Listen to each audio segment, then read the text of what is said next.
Hey Lem fam! In this video we're gonna see how exactly to grow a TikTok agency with Kane Lewandowski, who reached out to me on LinkedIn saying that he was struggling to find new customers for his TikTok agency. I asked him for his website to look at it, so that's the first thing we're gonna review. The first thing is I like the video. The video is quite interesting because it looks very human and Kane is describing, what he's doing, how he's helping customers. I think this is great. The only thing I could say is be careful with the glasses whenever you're using like a ring light or a phone or something that could reflect on your glasses, because that's a bit disturbing for someone looking at it. But the rest is really great. The energy is great. I like it. In my opinion, what could be improved is the targeting. Here it's like we craft and optimize TikTok ads. The question I want to say is, who do you craft TikTok ads for and what is the results? So for example, it could be we craft TikTok ads for e-commerce website to drive more sales. If I have an e-commerce and I'm on your website, then I'd feel like I'm the right fit. The idea is not to pick e-commerce, it's just to pick a niche you're passionate about and really focus on that niche, so whenever people are on your website, they will convert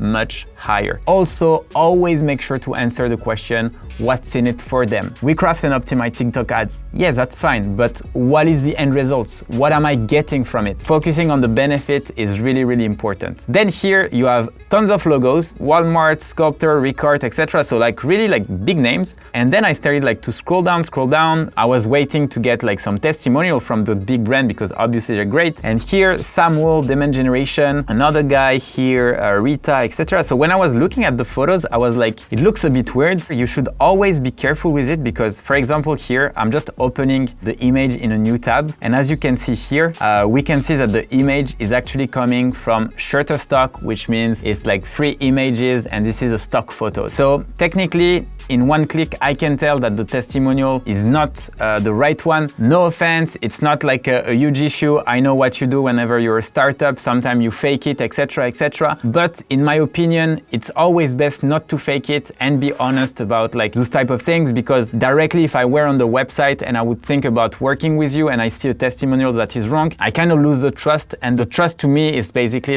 the foundation of the relationship. So if you lose the trust, you lose the relationship and you lose the business. I'm sure that Kane didn't do it on purpose. It's kind of the startup mindset of faking it, but it's something that I believe could be changed, and I'm sure that Kane will get in the coming months tons of new testimonials, so that would be fine. Let's look at Kane's LinkedIn profile. So here, automating and optimizing TikTok ads. On the bio, I would say who I'm targeting and who I'm doing this for and what's the benefit from it. So it can be creating TikTok ads for B2B SaaS companies so it drives more sales or more signups or whatever. Just focus on one niche and focus on one benefit. In the About section, it's all about what Spark Ads is doing, which feels a bit weird to me. The About section should be about the person you're talking to. So it should be about your audience. In that case, once you found your niche, you should just focus on that. So for example, let's say you are talking to B2B SaaS founders, or let's say traffic managers in startups. I would say something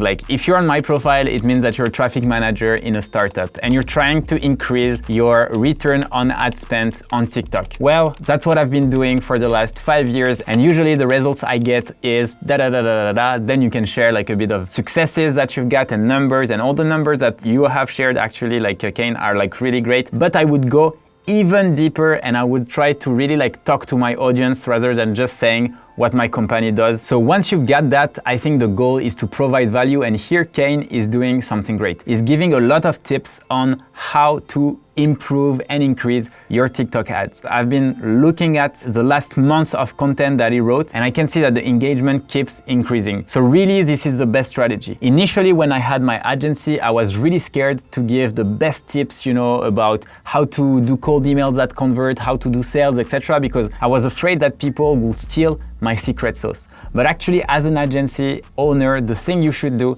is give away for free all your knowledge about a specific industry.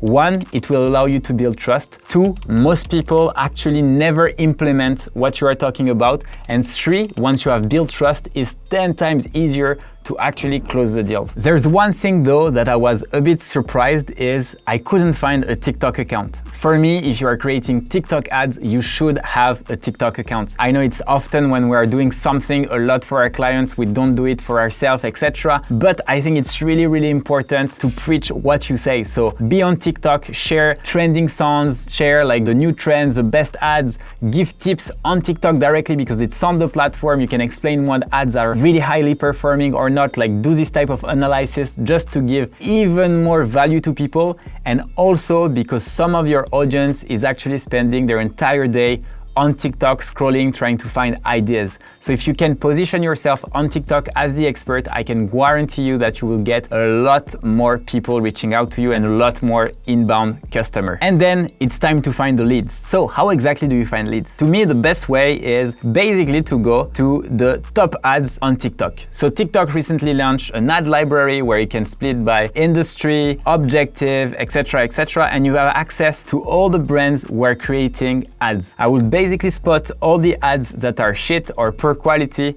and then find on LinkedIn the relevant people who are actually in charge of those ads. And don't send a message. I would just connect with them and keep posting high quality content. Try to engage with their content as well whenever they're posting some, and step by step build a relationship. If they don't reach out to you, maybe reach out to them for a networking call and see how you can help them. And down the line, I can guarantee that you're going to create a network of people who will trust you because of the quality of your content and who will want to work with you on those specific ads. So now I'm really looking forward 3 months from now to see how Kane will apply all the strategy to skyrocket his agency and also apply it to yours if you are an agency, a business owner or freelancer, because all these things can be applied to different industries, obviously. Have an awesome day and keep rocking. Peace!